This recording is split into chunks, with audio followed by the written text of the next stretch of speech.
Hello and welcome to the DC Lodge, to the public meeting. And as always, we are starting first with an invocation. And then I'm going to introduce our speaker today, Gwen Meyer. And then I will hand it over to her. So,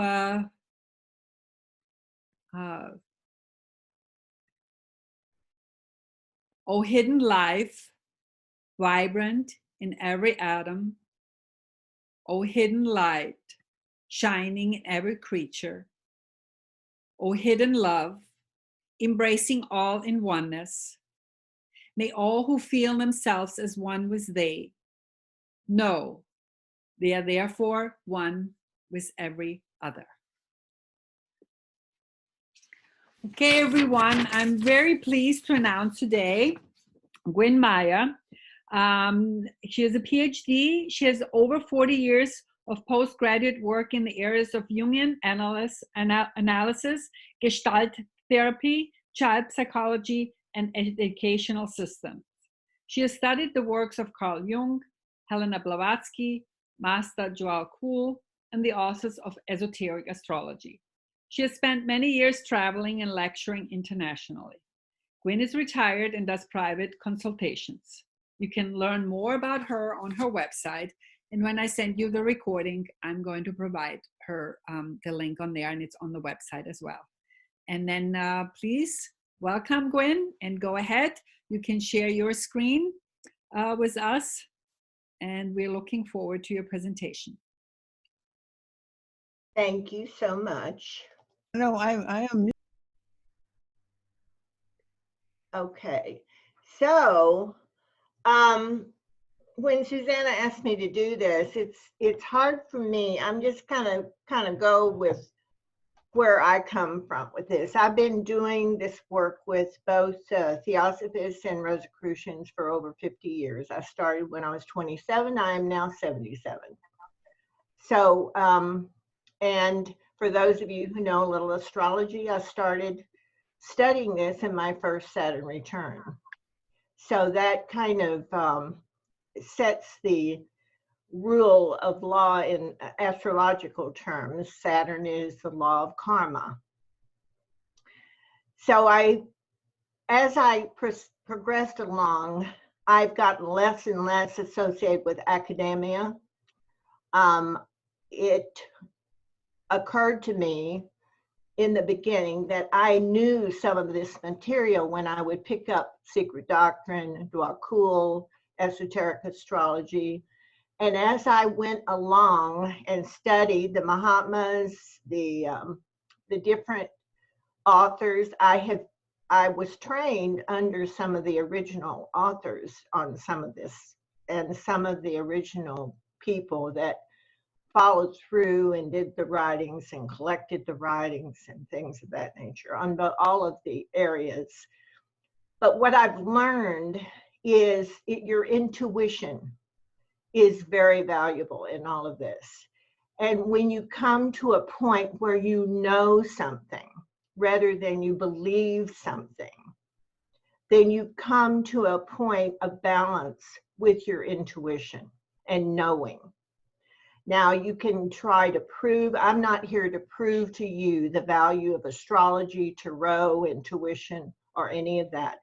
But I do, and I'm noticing my spelling mistake on energy here. But anyway, I've got a lot of Virgo in my chart, so I basically can nitpick myself while I'm going through the process. I really, really believe that as Theosophists, as Rosicrucian study people, that we have to bring it down to practical use in our daily lives. We have to bring our spiritual knowing to a more verifiable place in our understanding. And right now we're all going through that, which I will basically go over as I progress here. Okay, maybe Gwen, just play the slideshow so that we see only Okay. the slide you want us to see. Okay. So go to slideshow and then click on play from this slide. Okay. Hold on. Slideshow, yes. Click on there. Wait, oh, okay. Slideshow. And then it says from this, from current slide. And then you do it. Okay. Perfect. Thank you. So you may, okay, so getting back and forth is my problem here. Okay. So we access our intuition through our higher ordered thinking, our higher ordered mind, which is located at the top of the brain and is an accumulator of, it's kind of our antenna to our soul self. The reason I got involved in astrology is because I see astrological information in multi-dimensions. So to receive, like in a chart, to know your time of birth actually sets your personality.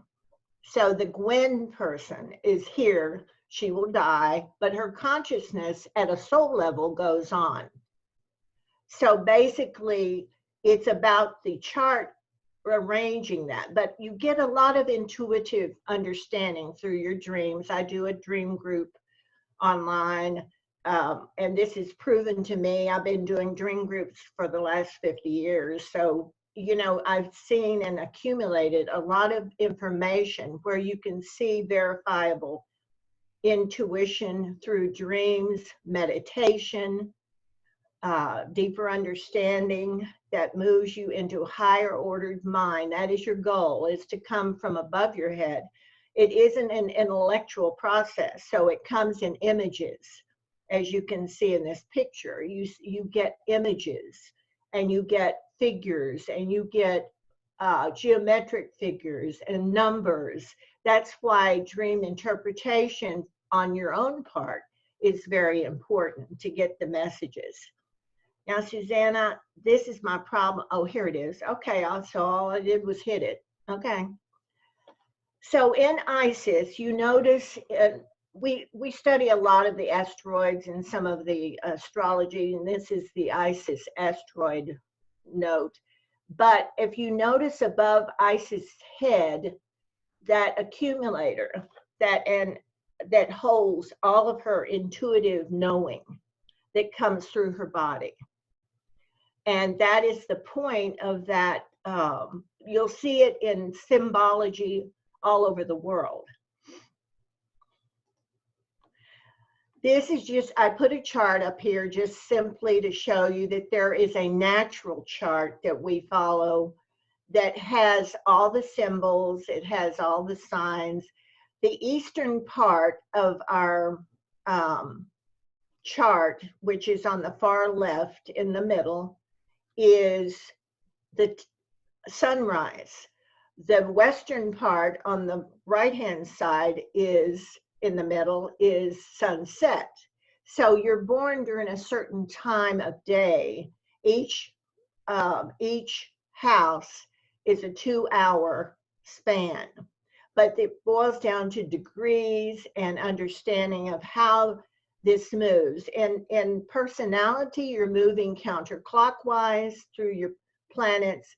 In a soul reading, you're doing a solar arc and going to the clockwise.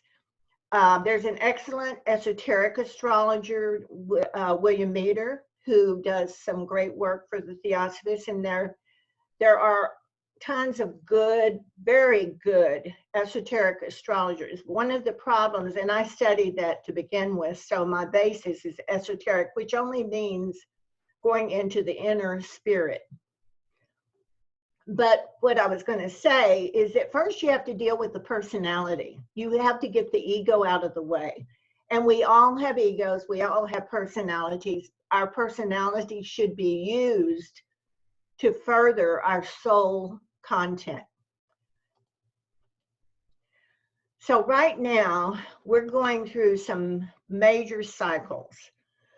The cycles now going on now are centered around the planet Saturn, now in early Aquarius as of today, Pluto now in the latter degrees of Capricorn, and Neptune in its own sign of Pisces.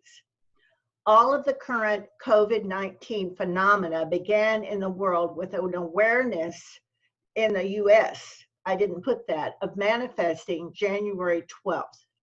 So now they're going back and realizing that they did start this. When I first worked with my astrology students on this, I said it will take them a couple of months to verify that this started earlier than they think it started. Now, in China, it started November the 14th, and it started under a different setting.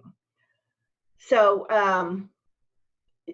you'll find that the purpose of all of this is not so much the virus. The earth is going through a virus, but it is a karmic reset. So how each of us approaches this is our own personality issue. But how this is evolving, and this is predicted in the Bible, it's predicted by Blavatsky, predicted by many things. A pandemic resets the planet environmentally, soul-wise, and every other way. So when you're looking at your own personal chart, your role in all of this is determined by your placement of Saturn, Pluto, and Neptune. Neptune controls the immune system. So it's a wake-up call for us to take care of our bodies, take care of our immune system, take care of the things that we can take care of to survive. On a higher level, it's joining the whole world. So no one got a ticket on this to go free. So everybody in the world is having to go through this. As these planets move forward, it's affecting the Earth and its inhabitants. So right now we have Saturn squaring Uranus. The whole point is to disrupt bureaucracy and to contain the world as one. As now we're going back to the basis of the stanzas of Dazan. You know, we're now moving toward our higher energy and oneness. So it's very difficult to think in duality, even though as personalities, we think in duality. And the connection to each of us is to wake up and wake up to what is guiding us. So there is a, and I don't know where I got this figure, but the personality, the Gwen personality, for instance, is 30% here on the earth plane. There's a soul that is not part of the personality. It's guiding Gwen impartially, all very not in duality. And that is called by Isha Shwala de Lubitsch, it's called the permanent witness. Shwala de Lubitsch did all of the research on the Egyptian temples, the mathematics, and Isha is his wife. Now, recently, I got this from Philip Lindsay. This is a painting of the Shambhala Valley that is supposedly beyond Tibet, in the valley of Tibet, near the Gobi Desert. So as it moves in, this was done for the Wesak Festival, which was on the 7th. And these are paintings of the masters, the Mahatmas, receiving guidance from higher orders and all the adepts. I thought it was a beautiful painting. So the Taurus full moon marked the pinnacle of spiritual year, and it does that every year. It connects us to aspirants and the disciples of the ashrams. That is basically when you're receiving information, if you're not in a meditative, still space, and that doesn't mean that you can't walk out in nature. A lot of people do moving meditations, they do sound meditations. You tend to mess up the electromagnetic field by getting very distracted. So I use, a lot of times I'll use sound. I use sayings from Blavatsky's Voice of Silence. I use all kinds of things to get Gwen's mind where it will not play intellectual games with her. The hierarchy of masters in wisdom gathered to receive, literally, the word of God, the new impulse that was released in Aries, and transmit the annually amended planetary plan. So we're always being readjusted to humanity via their various subjective groups of workers. All this is planned according to Ray and astrological cycles, the constant changing state of the world, and the cooperation with humanity, who must be able to exercise its free will to determine destiny. And I am going to stop sharing because I think what we have to remember is that this pandemic may be a reset, but I think until every person on this planet gets the part of them that's in oneness, you're going to have a continuation, not so much of COVID virus, but you'll have a continuation of different resets for the next couple of years. And what it's going to do, it may not be as shocking as this one was, but what it will do is connect people on a global level rather than just the US. So it will force everyone to get to a higher consciousness or know that they have to get to a higher consciousness to survive. And with that said, I am not one who likes to do teaching. So I like to thrive on conversation and questions. And so I'm going to open it up for that because to me, I'm very Socratic in the work I do in education. And so it's like, what do you want to know and what is your specific interest? Okay, please go. Rosie's the first one I see. So please, Rosie, go ahead and ask your question. When you said that how each one of us reacts depends on Saturn, Pluto, and Neptune in our chart.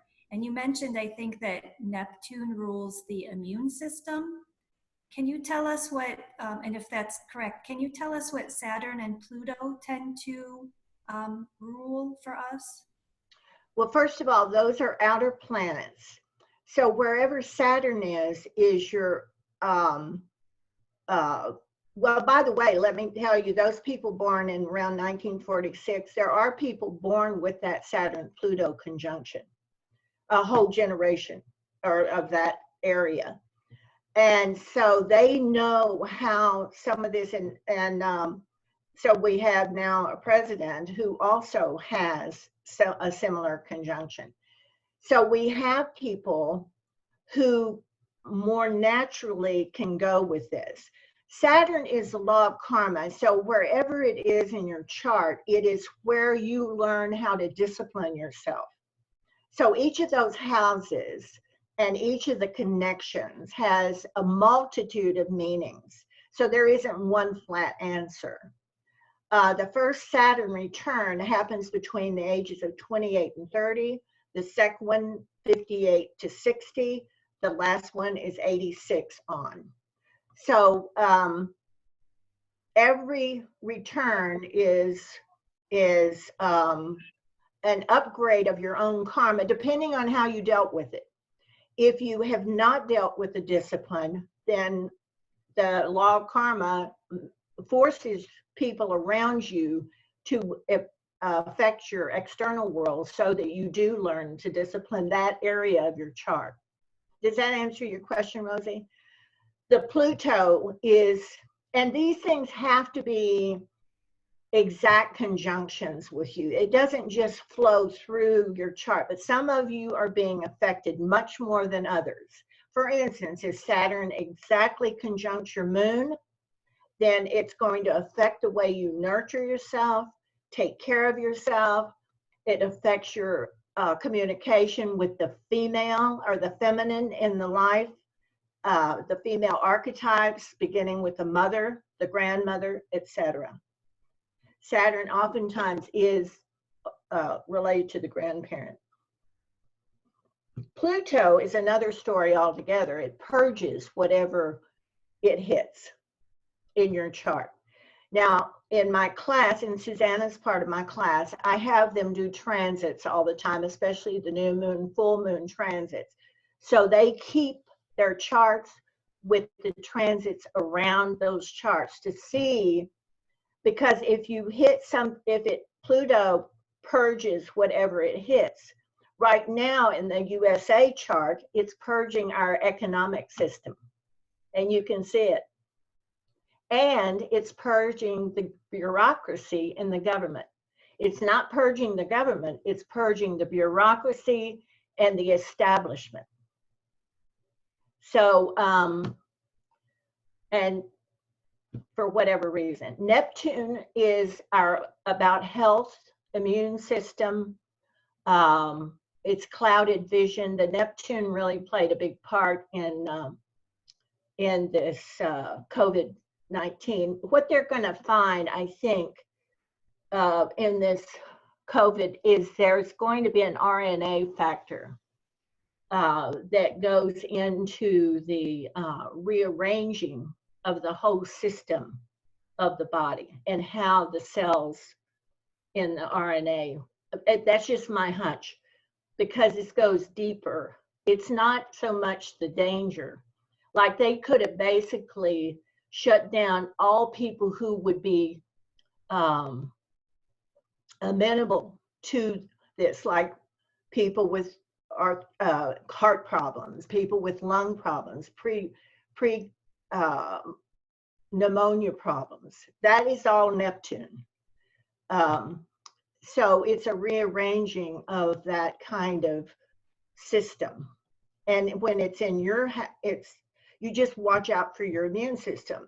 That's why we have so many autoimmune problems, because stress causes immune problems. So when you have a highly stressed society, you're going to have an immune breakdown. Okay. Thank you for that. Okay, Rosie, did that answer your question? Okay. The next question was on the chat, and then afterwards is Desiree, because Desiree wanted to ask a question. But this is from Vlatka, and she asked if you can expand more on the new group of world consciousness. Wow. So I follow the new group of world servers, which is also extension of Shambhala. The way that I see that Blavatsky helped that was in that book. Her last 2 years, she worked with about 12 people in her circle, and it's in under esoteric instructions, and it was edited by Michael Gomes. So basically that discipline helps you to understand where your part in the universe is. You serve out of your own intuitive understanding of what to do. Like my way of serving is to further my humanity with my facilitations, with my teaching. I work with for the Theosophy Center, but I also work for other areas in online communication. I was kind of ahead of the game with that because I started that when I retired in 2007. And I also met some highly placed individuals that wanted to do online. One of them is my mentor, Cy Ginsburg, who was part of he brought me back to the Theosophical Society in Wheaton. And so I've been there several times. And Cy basically died November 14th of last year at the onset of the Chinese COVID. And so he's still with me on other dimensions, as I'm sure all of you know that you can always reach through these multi-dimensions. Did that answer your question? I will check with Vlatka, and then Desiree, I'm just going to unmute you, and then you go ahead. You ask your question. Okay, I'm on two different platforms. I'm listening on my phone because I can hear it better. So can you hear me? Yes. Okay, so I'm talking from the still picture, but I'm waving from the real picture. Okay, so I'm, technology. The So duality. whatever works, right? So I'm no expert on this, but I've, seen and read and, had different exposures to the idea. Of course, there's like the 20 to 25,000 year cycles, and then the sub-cycles of 5,000 years. And that we are, I just saw I forgot, on YouTube, and it was along the lines of the bigger astrological picture, which was really interesting, and I can't remember what it was, but how the charts, different astrologers disagree on how large one age is, and then they made it easy by making it into equal size pie shapes and all that. So, so as I understand it, that whole 2012 thing was at the end of one 5,000 year cycle, kind of, right? And so there's this huge window that I guess could be something like 500 years, depending on where you make this shift. So that said, as I understand it, we're shifting from the age of, is it Pisces, into the age of Aquarius? Yes, for the next 500 years. Right. And so this may just be kind of, the beginning or part of that. And so a lot of shifts are going to be happening. So I'm curious, as my question comes in a minute, but actually one of the things I found really interesting on another show that I found, if anyone's interested, I think it only had one season, but it was really interesting, called The Secret Life of Symbols on Gaia. And he went into all the symbology that you can see of the fish. And so now I'm expecting that we'll start seeing symbology of Aquarius starting to come into some things. That'll be interesting. But what's your take then on this whole shift in between the ages and the different dynamic, like you were talking about, shifting from the, not necessarily political, but the old power regime, and what do you see it changing to? And like you said, it's going to be like a 500 years, but a lot has happened in just 2 months here in the US and across the world. And so I see sort of like a fight between control and freedom, and on the 3D world. And I'm wondering how you think you see that playing out in the, maybe short term. Well, first of all, you have to understand that we have been here thousands of years, okay? We've been in these other dimensions. We're living through what they call the Kali Yuga. You can understand this like you've watched these. I would encourage you especially to watch Michael Cremo, some of the people that are doing the archaeology around this, the forbidden archaeology, the devolution of humanity, the de-evolution, the involution of the gods. I'm a Jungian, so we go by symbols all the time. So when you're talking about this moving into different symbology, you are also talking about a current, because astrology is nothing but just symbol after symbol. So you're asking an intellectual question. My intuition says that we are just at the beginning of noticing that we have to change. And I think it's a worldwide change. I don't think it's about just the USA government. I think that we are the remnant. Now this is, I'll back it up with some of the esoteric archaeologists, people that were done the work. I think the USA is one of the Atlantean holdovers. So Atlantis, that it went through 7 deluges. So there was a lot in Atlantis that was destroyed because of too much technology, the misuse of technology, etc. That's been going on forever anyway. But the US is now having to balance their use of technology. And it is about balance. Desiree. It's about balance in the way that we handle things. Nothing is right or wrong, but we are living in duality. So our cerebellum and our brain, I love neurology and neuroscience. Our cerebellum is a balancing function in Vedic medicine and in all the medical fields. But we have to pay attention to not overloading our brain with a lot of intellectual mess, actually, to include everyone in the world, to empath everyone we feel like empath. There's no should on this. Like there's nothing that says when you got to go to the deepest, darkest parts of Africa and help these kids. When I was little, I wanted to be a missionary. Now I realize that that wasn't my talent. So paying attention to your talent in the way you help and work with others, but pay attention to taking care of yourself and your own spiritual welfare is the only way that you're going to be guided. So I think the more meditation and the more guidance you're getting from these multi-dimensions is where you need to go.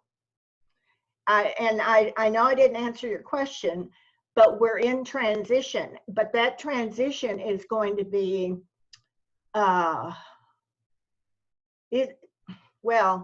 it's throughout this century. Okay, so our children, if you notice, children now are not born with the same aware. They've got a much different consciousness.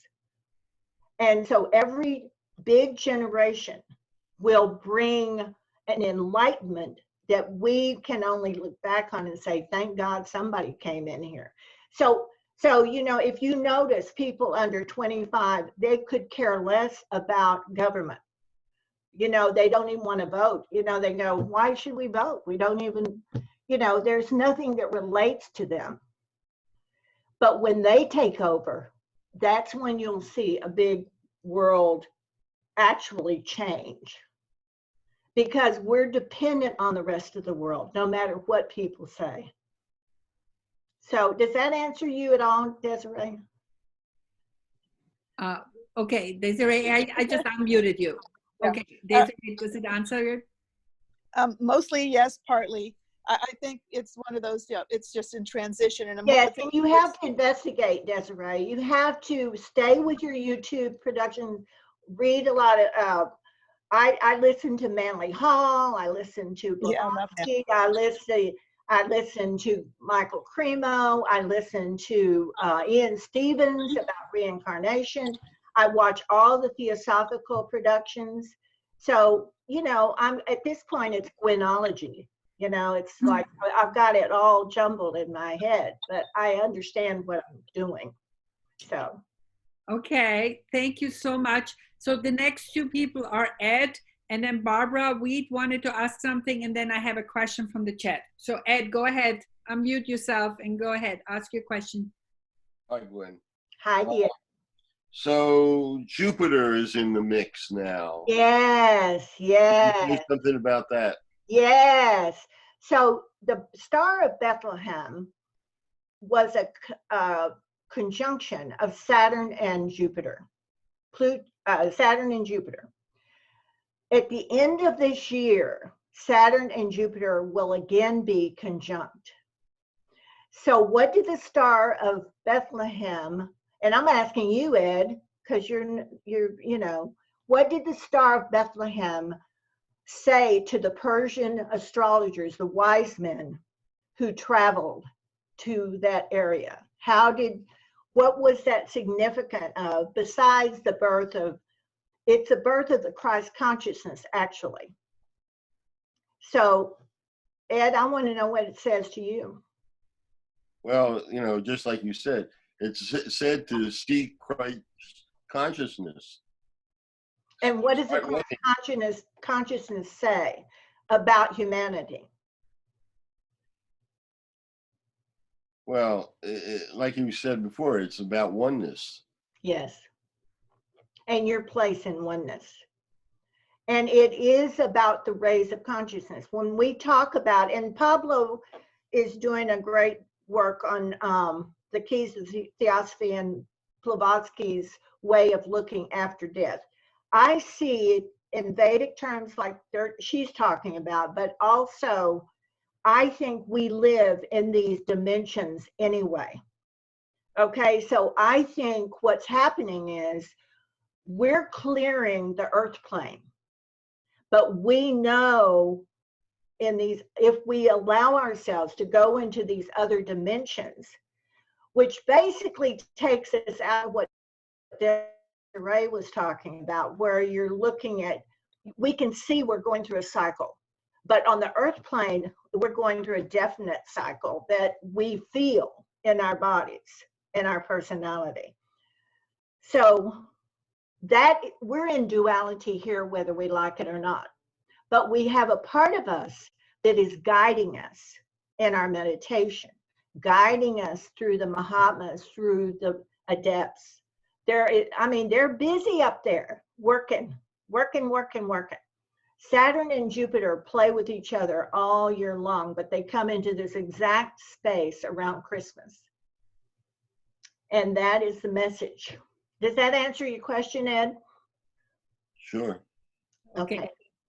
Thank you. Barbara, I saw that you unmuted yourself. Did you have a question?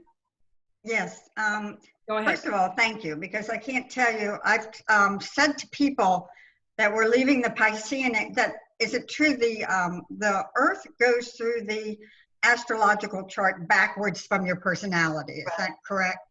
So, okay. So when we're leaving the Piscean age and going into the Aquarian age, it's a shift, as you said, in consciousness.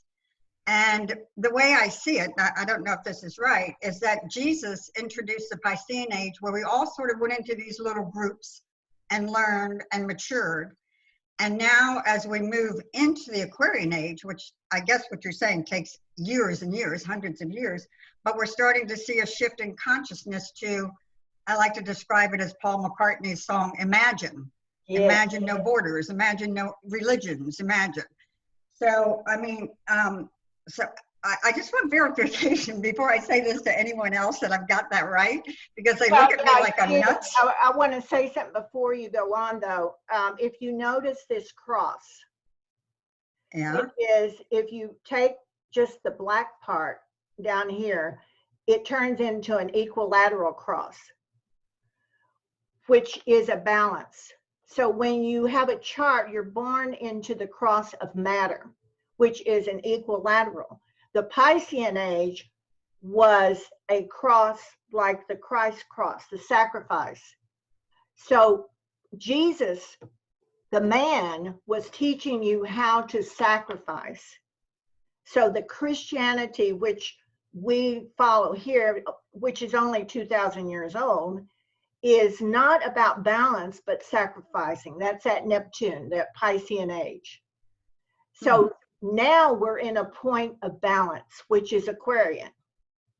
And to a point of balance, we have to understand that in duality, we are no longer on this sacrificial cross.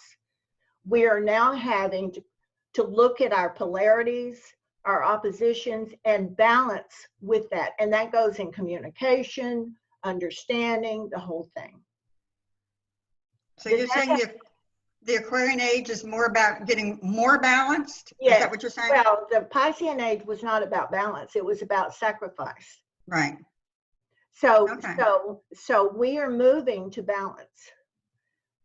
If you follow the Christian down back to the Judaic, and by the way, in reincarnation and karma, we've got a lot of old Essenes who were the keeper of the scrolls, and they go way back into Egypt and on back. And so I think Blavatsky mentioned them several times. I know Manly Hall does. So it's,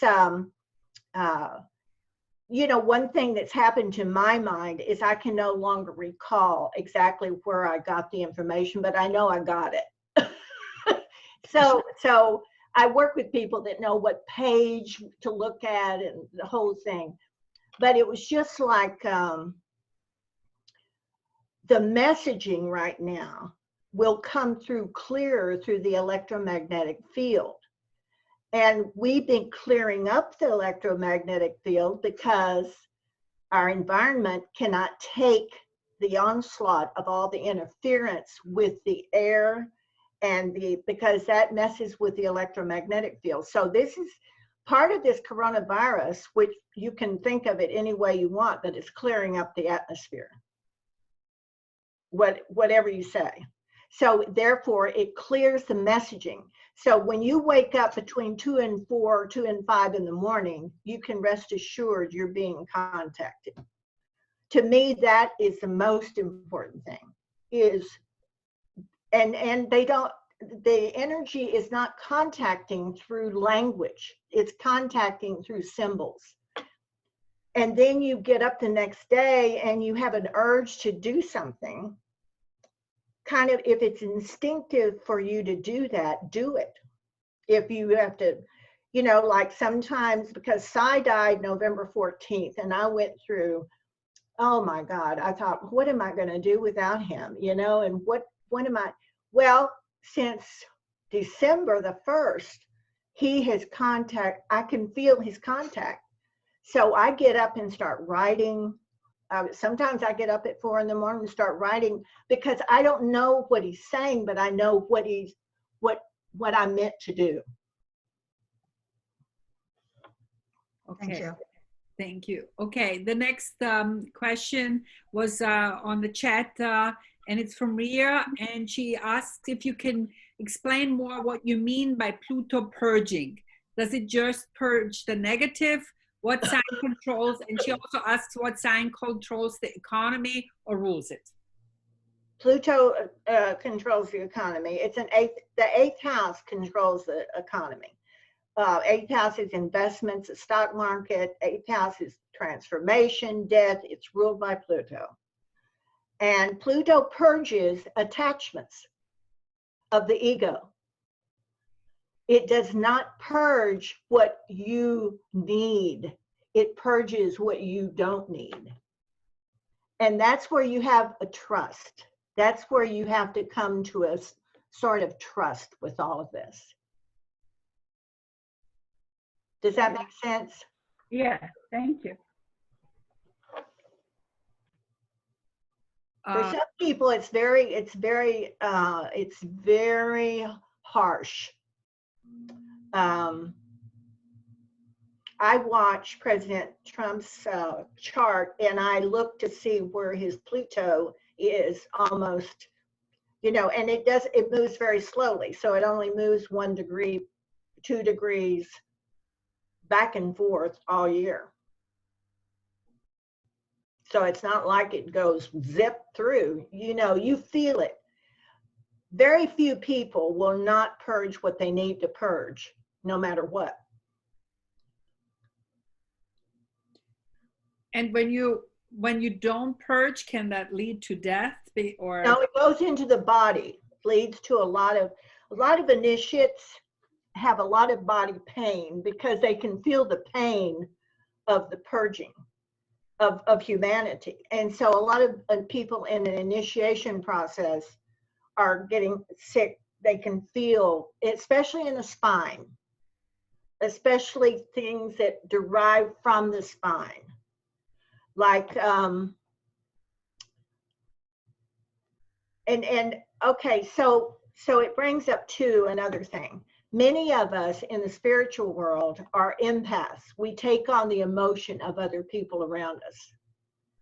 And this COVID virus has allowed us to stay within ourselves and not so much, like I pick up emotion at the grocery store.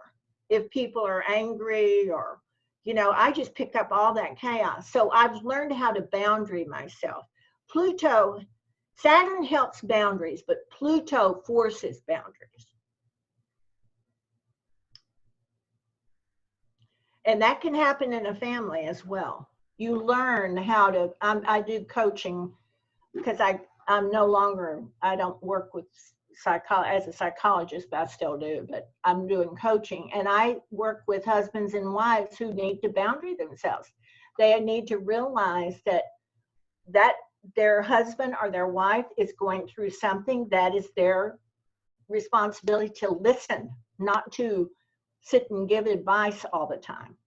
Because when people give advice, they're giving it out of their own personality. Okay. Well, thank you so much. So we have a few minutes left. We have about 10, 12 minutes left. Are there any other questions specifically that you would like to ask Gwen about the coronavirus or anything? Yeah, and I would encourage y'all to take advantage of Pablo, Ed, and Susanna, the Mahatma letters, the Theosophical Society's teachings. I think that it's amazing. I like the work you're doing here, Susanna, by bringing David Bruce on, bringing the different people into this. I think that would be what Pablo had wanted to do with the different lodges. I'm down here in Texas, and if we have 12 people show up, we're lucky in each of our lodges. So, but you know, we need to adapt. If there's one thing I want y'all to understand, the old needs to adapt to the new. We do need to bring in young people without proselytizing. If someone comes to you younger and wants to ask questions, say, you know, they will ask, like with me, I work with young people all the time. They'll say, where do you get all this? And I'll say, well, you want to know? So I take them to my library, I take them to my, and I kind of point them in a direction that they're wanting to know, but I'm not here to answer their questions. Okay. But you'll know there's young people that really resonate with Vedic material and the stanzas of Zan, big time. Okay, well, I don't see anybody asking a question, so, Yeah. but oh, okay, Veronica, go ahead. Quickly, if I may. Thank you for talking to us. Yeah, I mean, it's very easy to observe sort of the psychic pandemic, you know, under the name of COVID or whatever it is.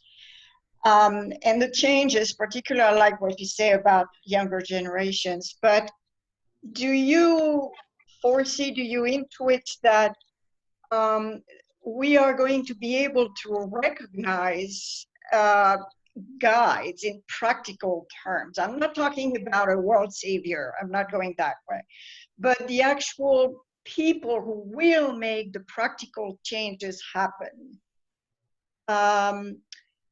Like, you know, the Gandhis of the 20th century and so many more. If they are going to be our role models, can you talk about how are we going to know that they are the role models? I don't believe, well, first of all, Gandhi in hindsight is a real savior of his work. Everything is in hindsight for us. So my hunch is, and this is a hunch, Veronica, that it's on another level. That we do have a group, Aquarius rules the group. So it's a group of, I would say they are in a dimension secondary after the etheric, after the astral. I think they're in the Devachanic order right now, but I do think that that group of souls are going to be, and it's specific to each of us. That's why meditation and our dreaming is so important. I think in hindsight, we're going to look back now, and no matter how we feel about certain people, you're going to see what was needed was happening. Yeah. I did a radio show back when the wall came down, and a week before Reagan did this break down the wall, Mr. I think who was Gorbachev. I had done some astrology, and I said, and I took question and answers. It was for NPR in Houston. And at that time, it was Fresh Air. It was like in the 80s. But I looked at the charts and I said, you know, we don't need to worry about that wall because at some point it's coming down. Well, they thought I was being psychic because the next week he asked for that. All I was doing was just tapping into the universal consciousness. It's not about being psychic or being right. It's just tap in and you can feel what's happening. Thank you. Okay. So if nobody else has any questions, okay, Ria, do you have another one? Go ahead. Yeah, me too. I wanted to know, well, I wanted to say that, you know, it was really interesting about the clearing of the atmosphere. That, you know, because, and I didn't really follow it, but there was all that talk about how maybe the 3G towers, which I don't believe they did. 5G, yeah, 5G towers, yeah. 5G towers, okay, wrong. So I don't know, but I don't follow it. I did say I follow it. But and you're going to feel, first of all, the universe is made of intense, and Ed, you could help me out here, intense electromagnetic energy. In your meditation, you are receiving electromagnetic field. You're in your body a magnetic center that reaches that. That's why I said about meditation, you're putting your antennas up to receive that. You're best able to receive it in dreams or deep meditation. The air quality and the 5G towers, I'm not a conspiracy theorist, so I have in my family here in Texas, they're all conspiracy theorists, okay? So I go, okay, whatever, you know, I have to get along with, I'm the oldest in our family, so it's like, you know, you need to get a grip and understand that each person is going to feel a different thing, but just get there, get there. The electromagnetic field is very important. So anything that interferes with it, solar flares are major, like when we have solar flares, it's like zap. So we need full moons, you have to stay to yourself. You have to protect your own body. You know, if the 5G towers go up, just like the big terminals and the electric, they put in different roofs in the houses, etc. I'm certainly not going to go out and walk in an area that has a lot of electronic stuff emitting from it, nor am I going to sleep in the same room with my modem. So I'm not a conspiracy theorist, but you need to learn to protect yourself from interference. And you can only tell about that interference in your, like the times you wake up at night, or the interference with your sleep. Interference with sleep patterns is the first thing that goes. I'm not encouraging y'all to take sleeping pills, but. Okay. Okay, I hope that answers your questions. I don't see anybody. Elma. Oh, Elma. Okay, Elma. Elma, did you want to ask something, Elma? Yes, he needs to unmute. Oh yeah. Okay. There you go. Yeah, here we go. Hi, Gwen. Thanks for being here. It's very interesting.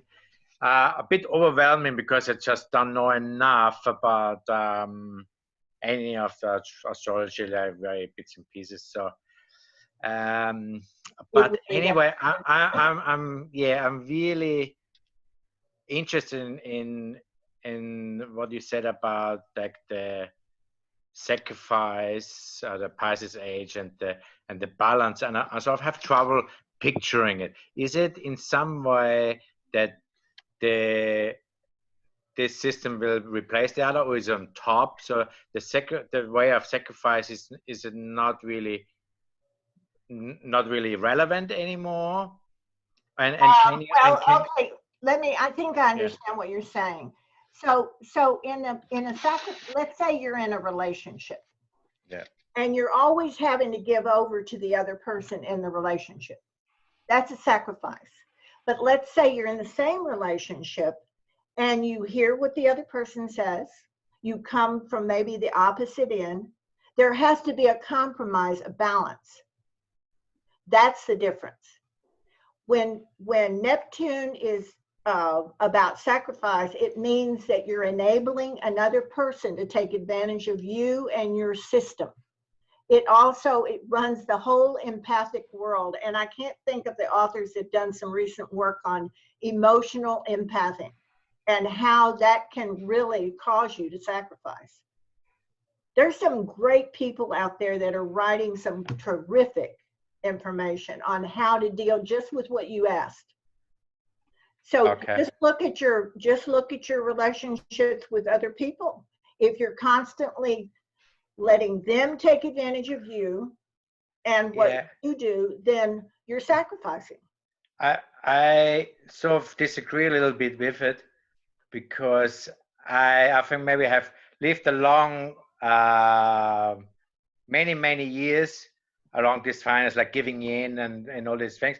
And I don't think it's real true sacrifice. It's kind of like just like taking something away from them, which they should learn. So it's like you can't. I don't think it's true sacrifice. I know, but it's all your perception, Elmar. So I've done the same thing.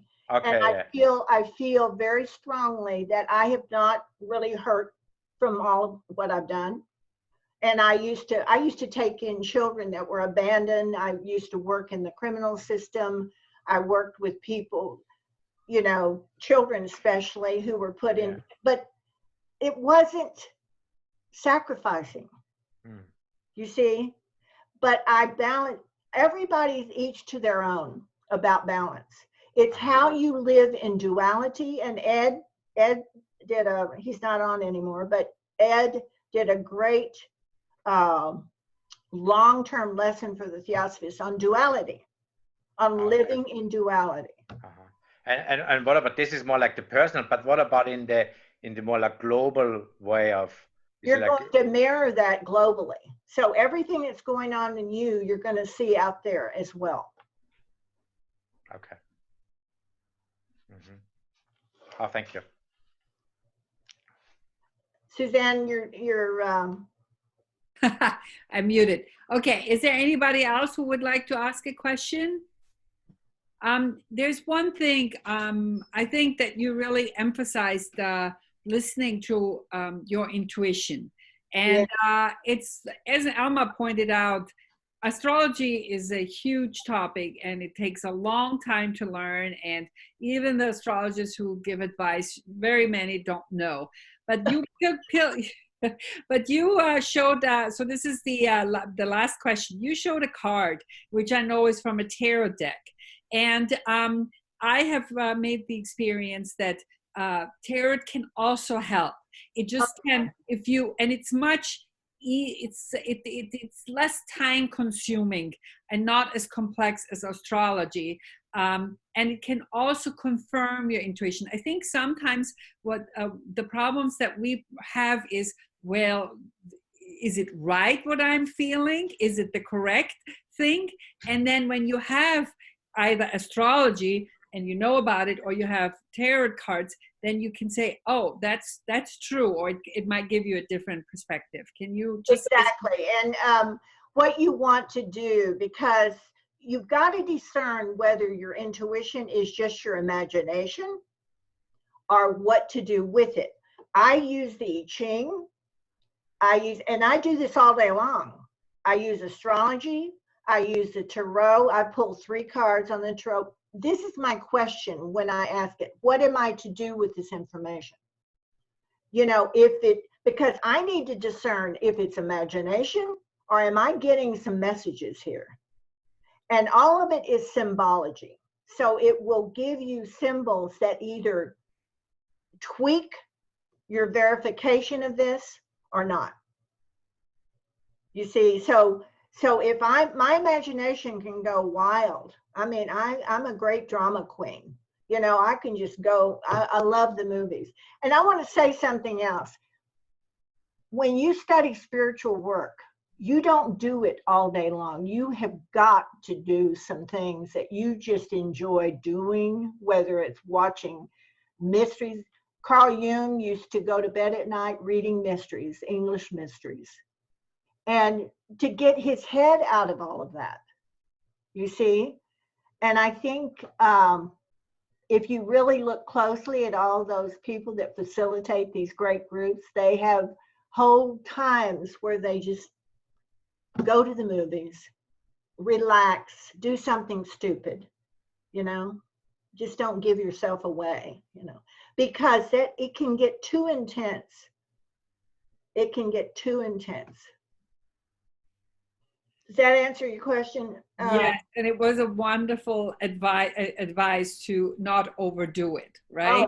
Because gosh, and they we have spiritual greed too. And, yeah, and especially those of us older ones, we want to catch up, do it before anything else happens. So you got to just stop yourself and say, let's go out and walk the dog or something, or play with the cat. You know, having animals and thing is very healing. Horses, whatever. Okay. I think I have one more question from Julia. Julia is our member who is 98 years old, Gwen. Oh my goodness. Extremely active and still gives talks. Julia, go ahead. Only to say, hooray and right on. Yes, do not be too intent.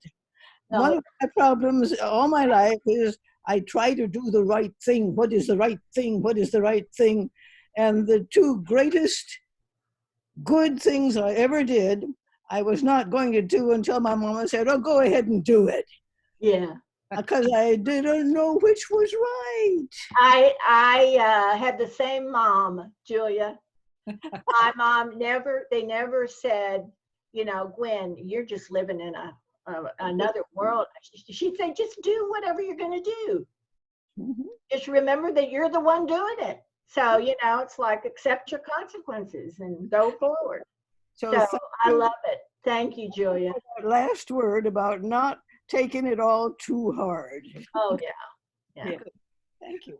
Well, thank you so much, Gwen. Thank you so much for joining us, for giving this wonderful presentation and for answering all our questions. I will end this meeting. We are going to have something next week. Let me just stop the recording first.